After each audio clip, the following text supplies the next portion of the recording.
Music on Rangoli Cassettes, Delhi.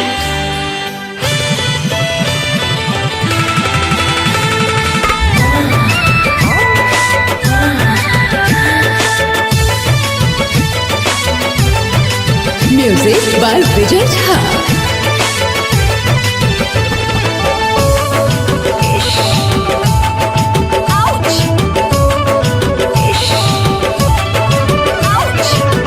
मन भर बात कला आखिरी रात यावता, मन भर बात कला आखिरी रात यावता, सुनाई जान परसो बारात आवता, सुनाई जान परसो बारात आवता।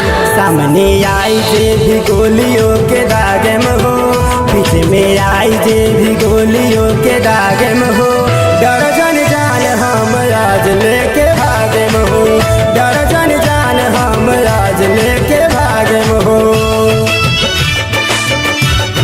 Music on Rangoli Cassettes, Delhi.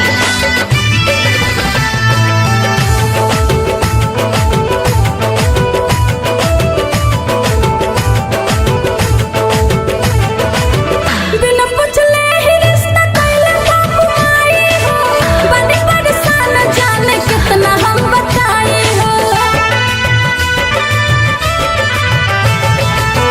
प्यार कैले बारू तो सवार कर रानी हो, संग तुम भाग चल सुन दिल जानी हो।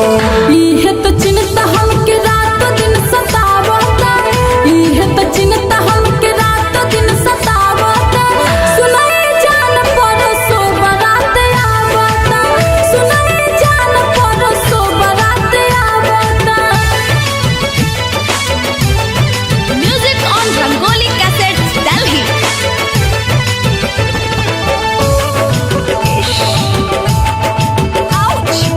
Music by Vijay Jha.